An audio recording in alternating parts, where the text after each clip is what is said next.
بسم اللہ الرحمن الرحیم۔ السلام علیکم دوستو، آج کی اس ویڈیو میں ہم بات کریں گے بربرسلار ایپیسوڈ نمبر 21 کے ٹریلر نمبر 2 کے حوالے سے۔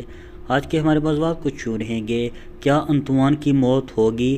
گبریال نے کیوں کہا کہ بابا عروج تمہاری غلامی کا دور شروع ہو چکا ہے؟ بابا عروج، ہیزر اور پیری رائس کو بچانے کون آ سکتا ہے؟ تمام تر معلومات جاننے کے لیے ویڈیو کو اینڈ تک ضرور دیکھیے گا، اور اگر آپ ہمارے چینل پہ نئے ہیں، میری آپ سے گزارش ہے ہمارے یوٹیوب چینل کو ضرور سبسکرائب کریں۔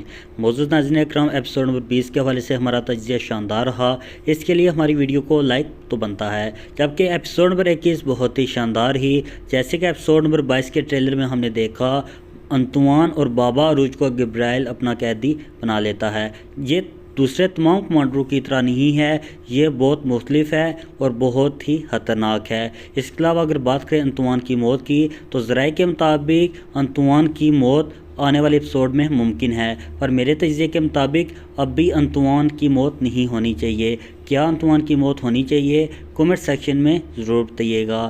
بابا عروج پر بات کرنے سے پہلے بات کرتے ہیں ہیزر اور پیری رائس کی۔ تو یہاں پر میں آپ ناظرین کو بتاتا چلوں، شاہین ہی بابا عروج، ہیزر اور پیری رائس کی مدد کے لیے آ سکتا ہے۔ اس کے علاوہ ایسے بھی ممکن ہے کہ شاہین گبریال کو کہے کہ تم لشکر اور ہتھیار لے لو اور ہمیں بابا عروج، ہیزر اور پیری رائس دے دو۔ اس کے علاوہ اگر بات کریں بابا عروج کی، تو یقینی طور پر بابا عروج کی غلامی کا دور ابھی شروع نہیں ہوا۔ ابھی ہم نے بابا عروج کی بہت سی فتوحات دیکھنی ہیں، آنے والی ایپیسوڈ بہت ہی شاندار ہوگی۔ اس کے علاوہ اگر بات کریں الیاس کی، جیسے کہ الیاس کو پاشا نے بابا عروج کے تخت پر بٹھا دیا ہے، تو یقینی طور پر جب ہیزر اور بابا عروج واپس آئیں گے تو اسے اس کی لالچ کی سزا بھی دی جائے گی۔ الیاس کو کیا سزا دینی چاہیے؟ کومنٹ سیکشن میں ضرور بتائیے گا۔ ویڈیو اچھی لگے اسے لائک ضرور کیجیے گا، چینل پہ نئے ہیں چینل کو سبسکرائب کرنا نہ بھولیں۔